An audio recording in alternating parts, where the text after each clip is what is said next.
Hello students, कल वाले lecture में बेटा हमने डिस्कवरी पढ़ी थी इलेक्ट्रॉन की।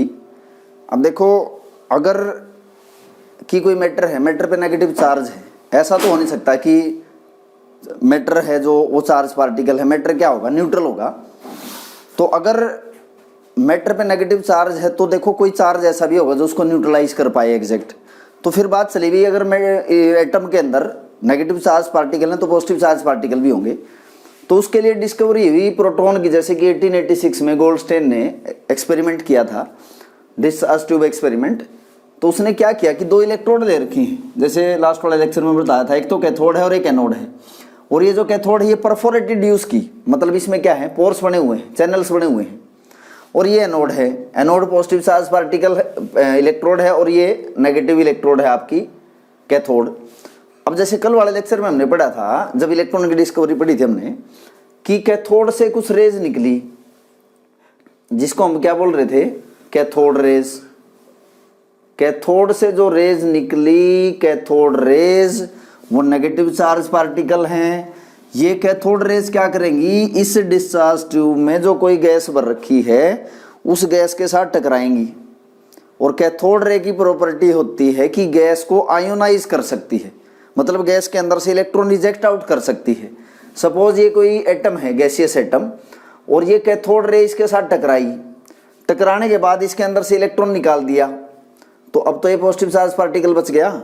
जैसे कि एक इलेक्ट्रॉन गया तो 1 यूनिट पॉजिटिव चार्ज आ गया, 2 इलेक्ट्रॉन गए तो 2 यूनिट पॉजिटिव चार्ज आ जाएगा। अब जो ये पॉजिटिव चार्ज पार्टिकल हैं, जो बने कहाँ से हैं, गैस के अंदर से बने हैं। कैथोड रे जब टकराई गैस के एटम के साथ तो गैस को आयनाइज कर दिया और गैस को पॉजिटिव चार्ज पार्टिकल में बदल दिया।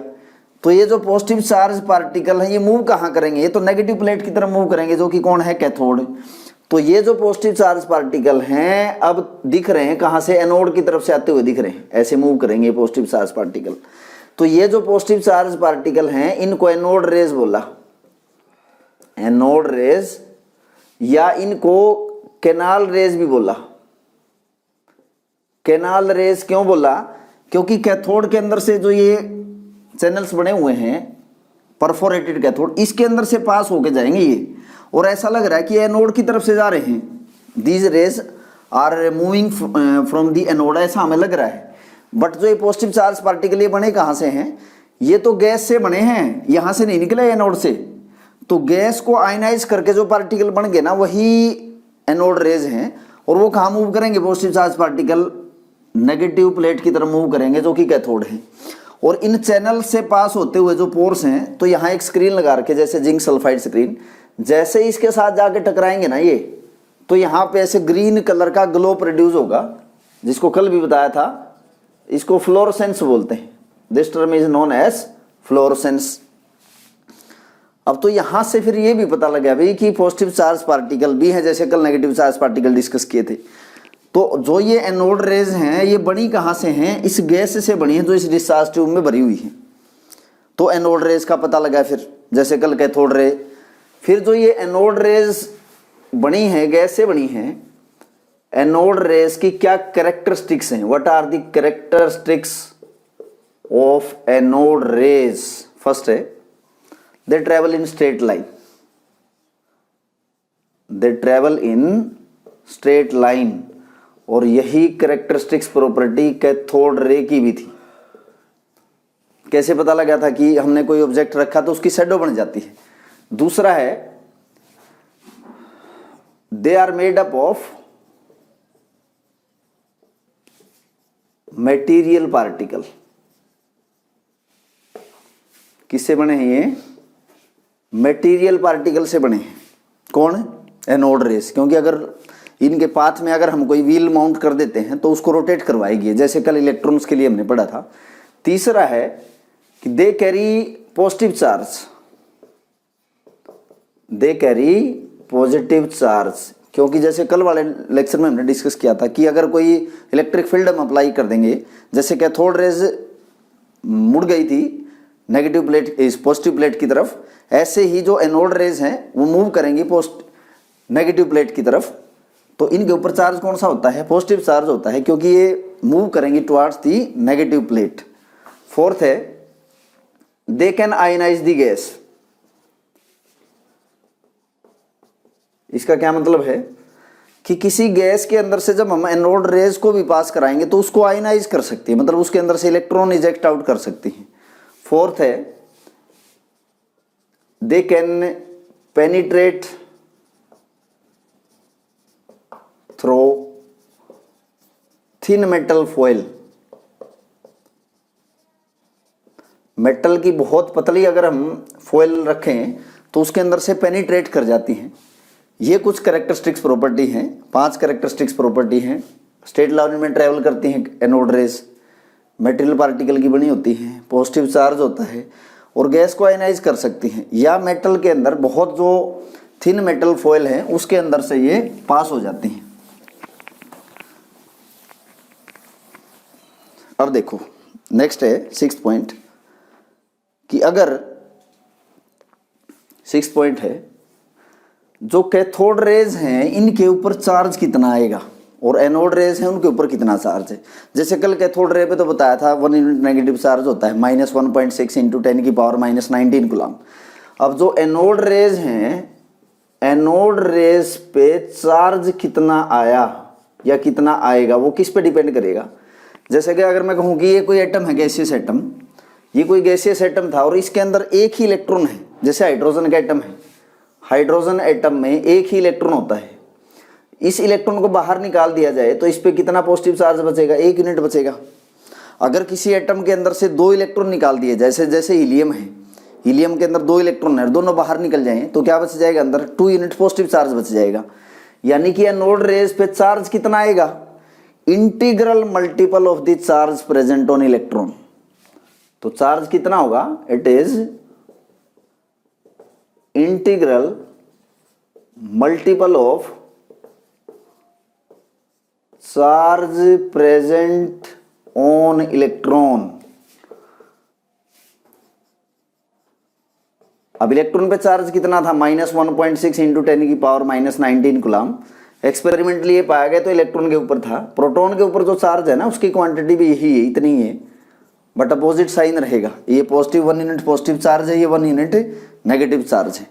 अगर मैं कहूँ कि कोई एटम है, ये गैसियस एटम, ये कोई गैसियस एटम है और इसके अंदर सपोज 2 इलेक्ट्रॉन है और दोनों के दोनों इलेक्ट्रॉन बाहर चले जाएं इस गैसियस एटम से, तो इस पे पॉजिटिव चार्ज कितना आएगा, 2 × 1.6 × 10⁻⁻19 कूलम।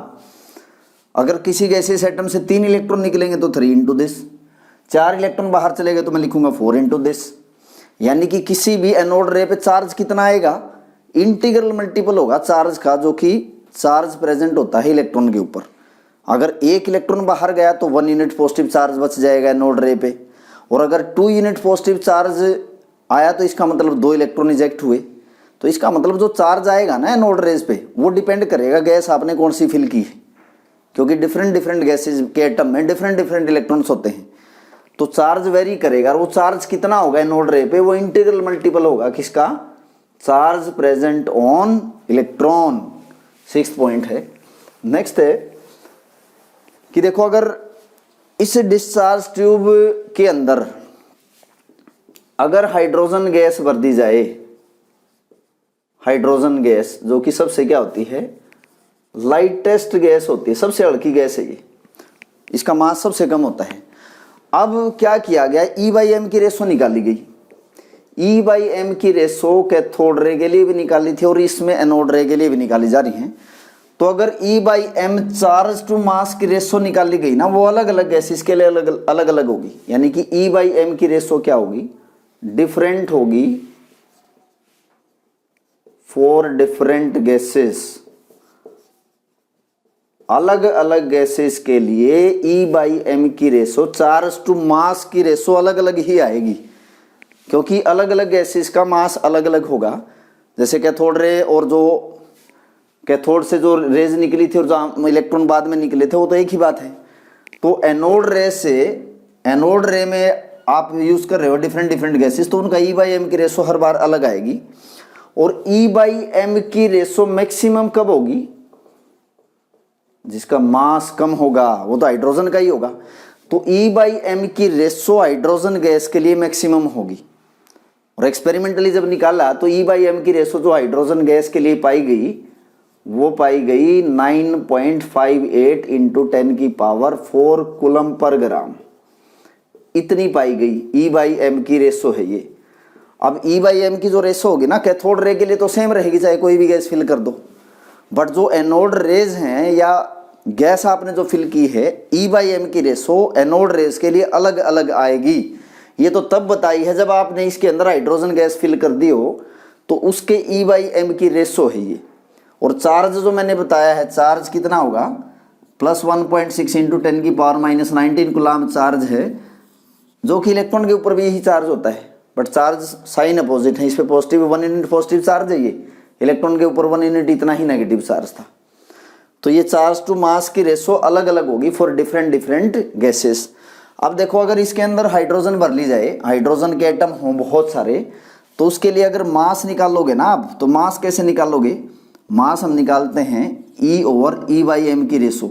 अगर इसमें हाइड्रोजन गैस फिल करते हैं तो हाइड्रोजन गैस इसमें जाके हाइड्रोजन के एटम्स में बदल जाएंगे। तो आप चार्ज की वैल्यू पुट करो 1.6 इंटू 10⁻⁻19 कूलम, और E/m की रेशो कितनी है 9.58 इंटू 10⁴ ग्राम। अगर 4 कूलम पर ग्राम है, अगर तुम इसको सोल्व करोगे तो ये वैल्यू आएगी 1.672 इंटू 10⁻⁻24 ग्राम, इतनी वैल्यू आएगी। और नियर अबाउट यही वैल्यू एक हाइड्रोजन के एटम का भी मास यही है, और एक EMU की भी वैल्यू यही है, और एक प्रोटॉन का मास भी यही है। यानी कि जो ये मास आया, ये एक प्रोटॉन का मास है, और यही मास किसका होता है, एक AMU का होता है। 1.66 इंटू 10⁻⁻24 ग्राम हम लिखते हैं इसमें। तो ये कुछ बातें हमने पढ़ी हैं किसके लिए, एनोड रेस के लिए। अब ध्यान रखना, E/m की रेशो हर बार अलग अलग आएगी अगर आप अलग अलग गैसेज इसमें फिल करते हो तो अब देखो, डिस्कवरी हो चुकी थी, इलेक्ट्रॉन की डिस्कवरी हुई, थॉमसन ने डिस्कवर किया उसको, गोल्डस्टेन ने प्रोटॉन की डिस्कवरी की। अब देखो, उसके बाद ये होगा कि इलेक्ट्रॉन डिस्कवर हो गए, प्रोटॉन डिस्कवर हो गए।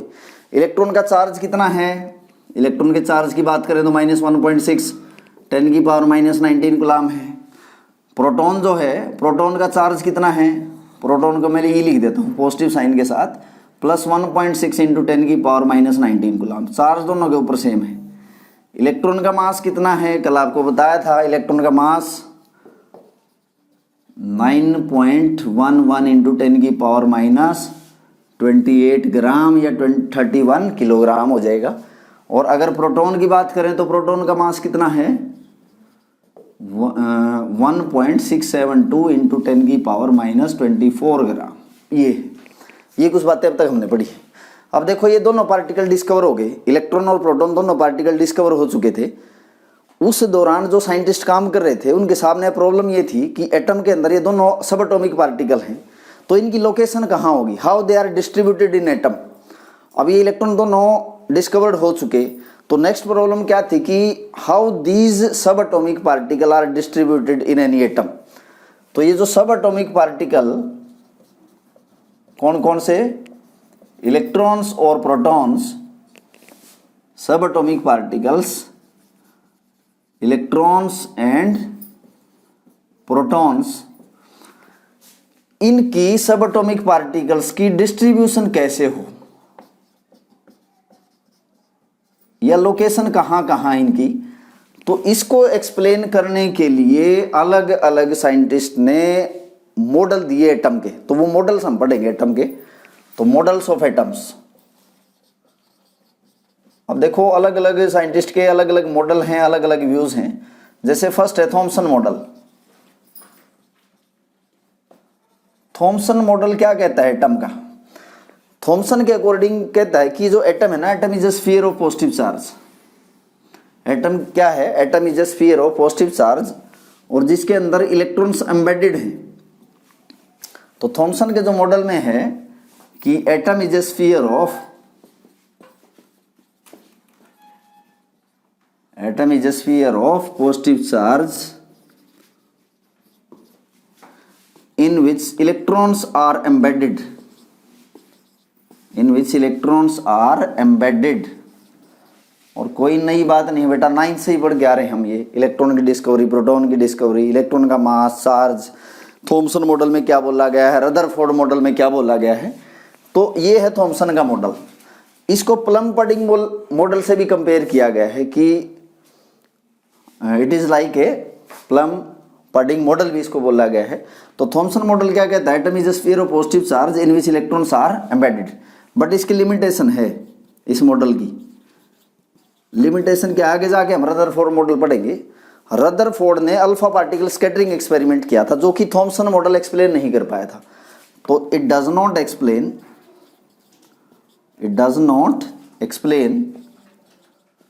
अल्फा पार्टिकल स्कैटरिंग एक्सपेरिमेंट, ये उसको एक्सप्लेन नहीं कर पाया था जो कि रदरफोर्ड ने एक्सपेरिमेंट इसमें किया था। उसके बाद हम पढ़ेंगे बेटा, इसमें थॉमसन मॉडल है, उसके बाद रदरफोर्ड मॉडल पढ़ेंगे। नेक्स्ट मॉडल है बेटा रदरफोर्ड मॉडल ऑफ एटम। यहाँ पे डिस्कवरी भी हुई थी न्यूक्लियस की। थॉमसन मॉडल के बाद ये सेकंड मॉडल है रदरफोर्ड मॉडल। देखो इसमें क्या हुआ था कि रदरफोर्ड ने क्या किया कि स्कैटरिंग करवाई थी अल्फा पार्टिकल्स की थिन मेटल फॉइल के ऊपर। अब देखो ये है radium. Radium radioactive element है। Radium is radioactive in nature, जो कि क्या अल्फा पार्टिकल एमिट करता है, अल्फा पार्टिकल को एमिट करता है। तो ये अल्फा पार्टिकल एक स्लिट बना के, ये मेटल की फॉइल है, जैसे थिन मेटल फॉइल है, जैसे गोल्ड आपने यूज कर लिया, तो ये थिन मेटल फॉइल रखी in path of this alpha particle, और इसके चारों तरफ एक सर्कुलर स्क्रीन लगा दी। ये जो थिन मेटल फॉइल है इसके चारों तरफ एक सर्कुलर स्क्रीन लगा दी जो कि जिंक सल्फाइड के साथ कोटेड थी। अब जिंक सल्फाइड के साथ जो कोटिंग है फ्लोरोसेंट शो करेगी, लाइट प्रोड्यूस होगी, इसके साथ कोई भी चीज टकराएगी तो इसने देखा कि थिन मेटल फॉइल के अंदर से पास होके ये अल्फा पार्टिकल जो हैं ये स्ट्राइक करते हैं इसको, जिंक सल्फाइड स्क्रीन को, और सिंटिलेशन प्रोड्यूस करते हैं। सिंटिलेशन होता है कि लाइट प्रोड्यूस होगी जहां ये अल्फा पार्टिकल टकराएंगे। अब इस एक्सपेरिमेंट को करके रदरफोर्ड ने देखा कि उसकी कुछ ऑब्जर्वेशन थी। ऑब्जर्वेशन क्या थी, अब देखो उसने अल्फा पार्टिकल यूज करी थी। अब अल्फा पार्टिकल क्या होता है, जिसमें 2 यूनिट पॉजिटिव चार्ज होता है। हीलियम का न्यूक्लियस हम कह सकते हैं, जिसमें 2 प्रोटॉन्स होते हैं। तो उसकी ऑब्जर्वेशन थी कि most of alpha particle pass straight, बहुत सारे अल्फा पार्टिकल ऐसे सीधे ही पास हो जाते हैं, यहां स्ट्राइक करेंगे ज्यादातर अल्फा पार्टिकल। तो यहां से उसके ऑब्जर्वेशन आई थी कि भाई मेटल फॉइल में से ज्यादातर सीधे पार्टिकल पास होके इस जिंक सल्फाइड स्क्रीन के साथ लाइट प्रोड्यूस करते हैं और मोस्टली यहां टकरा रहे हैं। तो इसको कंपेयर करके मैंने यहां एक एटम का रूप दिखाया है। अब देखो कि ज्यादातर जो रेडिएशन है दिखा रखी है कि दे पास स्ट्रेट फ्रॉम दी एटम, क्योंकि बेटा वैसे तो देखो आपको अभी पता है कि एटम के सेंटर में न्यूक्लियस होता है, न्यूक्लियस में पॉजिटिव चार्ज है और न्यूक्लियस के बाहर इलेक्ट्रॉन पाए जाते हैं, और इलेक्ट्रॉन का मास बहुत कम होता है। कितना, 9.11 इंटू 10 की पावर -28 ग्राम। तो जब ये अल्फा पार्टिकल किसी एटम के अंदर से पास करवाए गए, क्योंकि मेटल के अंदर क्या होंगे, एटम्स होंगे बहुत सारे, मैं एक एटम को लेके चलता हूं, तो ये बहुत सारी जो अल्फा पार्टिकल हैं, दीज आर अल्फा रेज, तो ये बहुत सारी अल्फा रेज ऐसे स्ट्रेट पास हो जाती हैं एटम के अंदर से, क्योंकि न्यूक्लियस है, न्यूक्लियस के बाहर क्या है, इलेक्ट्रॉन है। इलेक्ट्रॉन के साथ जब कोलाइड करेंगे अल्फा पार्टिकल तो उनका पाथ चेंज नहीं होगा अल्फा पार्टिकल का। ये ऑब्जर्वेशन आई कि most of the alpha particle pass straight because most of the space in atom is empty, खाली स्पेस है। उसके बाद सेकंड पॉइंट आप देखोगे कि कुछ रे, जैसे एक तो ये रे है, ये कुछ एंगल से यहां से डेविएट होगी, कुछ एंगल से डेविएट हो जाती है, ऐसे ये भी कुछ एंगल से डेविएट हो जाती है। अब जो ये अल्फा रेज हैं, these are positive charge particle, positive charge particle हैं अल्फा रेज। पॉजिटिव आपस में क्या करेगा बेटा, रिपल्सन करेगा। तो ये जो अल्फा रेज है न्यूक्लियस के पास से होके गुजरी, अब न्यूक्लियस में क्या है, पॉजिटिव चार्ज है, तभी तो ये रिपेल करी ना यहाँ से। अगर ये पॉजिटिव चार्ज पार्टिकल और यहाँ अंदर नेगेटिव होता तब तो अट्रैक्शन होता, तब तो ये रिपेल नहीं करती, किसी एंगल से डेविएट नहीं होती। तो ये किसी एंगल से डेविएट हो जाते हैं। देखो इसका मतलब क्या है कि यहाँ कोई पॉजिटिव चार्ज पार्टिकल है तब ये डेविएट हुई है। तो ये सेकंड पॉइंट क्या है कि कुछ रेज स्मॉल एंगल से डेविएट होगी। इट मीन्स कि एटम के सेंटर में कुछ पॉजिटिव चार्ज पार्टिकल लाई करते हैं। सम रेज, अल्फा रेज की हम बात कर रहे हैं, deviate through small angle which show that in center of atom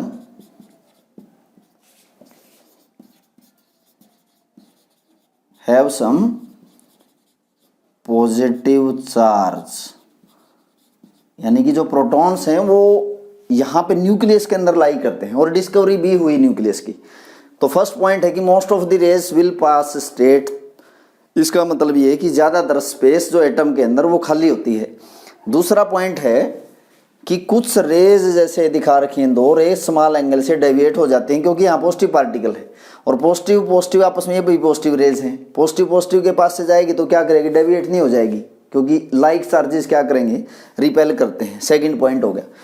कुछ रेज जैसे कि ये रे दिखा रखी है मैंने, ये रे जैसे कि टकराती है ना न्यूक्लियस के साथ तो ये मुड़ जाती है किसी एंगल से, 90 डिग्री से ज़्यादा एंगल पे मुड़ जाती है। यानी कि बहुत कम रे, जैसे कि 20,000 में से out of 20,000 alpha rays only a single alpha particle will deviate angle greater than 90 degree. क्योंकि ये जो अल्फा रे है अगर न्यूक्लियस के साथ सीधी टकराएगी तो ये दोबारा मुड़ जाएगी वापस, 90 डिग्री के ज़्यादा एंगल से डेविएट हो जाएगी। इसका मतलब ये है कि अब मैंने ये कहा है कि 20,000 में से अगर 20,000 अल्फा रेज आप पास करवाते हो, इसमें से एक सिंगल अल्फा रे डेविएट हो जाती है, मुड़ जाती है दोबारा। इसका मतलब क्या है, जो एटम के सेंटर में न्यूक्लियस है ना उसका साइज बहुत छोटा है। क्योंकि अगर न्यूक्लियस का साइज बहुत बड़ा होता तो 20,000 में से सिर्फ एक रे नहीं टकराती तो बहुत सारी टकराती। यानी कि अगर इस न्यूक्लियस का साइज बड़ा कर दिया जाए तो ये तो बहुत सारी अल्फा रे टकराएंगी फिर। तो इसका मतलब ये हुआ कि जो एटम के अंदर न्यूक्लियस है उसका साइज बहुत छोटा है एटम के साइज के कंपैरिजन में। यानी कि थर्ड पॉइंट है, out of large number of alpha rays, जैसे मैंने बताया 20,000 alpha rays only a single alpha ray will deviate more। तो इसका मतलब ये हुआ बेटा, तीसरे पॉइंट से हमें ये पता लगता है कि एटम के अंदर जो एटम के सेंटर में न्यूक्लियस है जिसमें कि पॉजिटिव चार्ज कंसंट्रेटेड है, उस न्यूक्लियस का साइज बहुत छोटा है। तो इट मीन्स ये हमें क्या बताता है, size of nucleus is very small. Nucleus का साइज बहुत छोटा है एटम के साइज के कंपैरिजन में। तो अगर मैं कहूँ ना कि न्यूक्लियस जो है उसका साइज जैसे कि एक क्रिकेट बॉल है और जैसे स्टेडियम हो गया पूरा जो कि बहुत बड़ा है, एटम के साइज को मैं कंपेयर कर रहा हूँ स्टेडियम से और न्यूक्लियस को कंपेयर कर रहा हूँ मैं जैसे कि क्रिकेट बॉल से, तो इतना डिफरेंस होता है। यानी कि एटम के साइज के केस में न्यूक्लियस का साइज बहुत बहुत बहुत छोटा होता है। तो ये कुछ ऑब्जर्वेशन थी अल्फा पार्टिकल स्कैटरिंग की जो कि थॉमसन मॉडल एक्सप्लेन नहीं कर पाया था। तो कंक्लूजन क्या आया यहाँ से कि जो रदरफोर्ड ने अल्फा पार्टिकल स्कैटरिंग एक्सपेरिमेंट किया उसका कंक्लूजन क्या है। कंक्लूजन है कि जो एटम है, एटम के अंदर दो पार्ट होते हैं। Atom consist of two parts.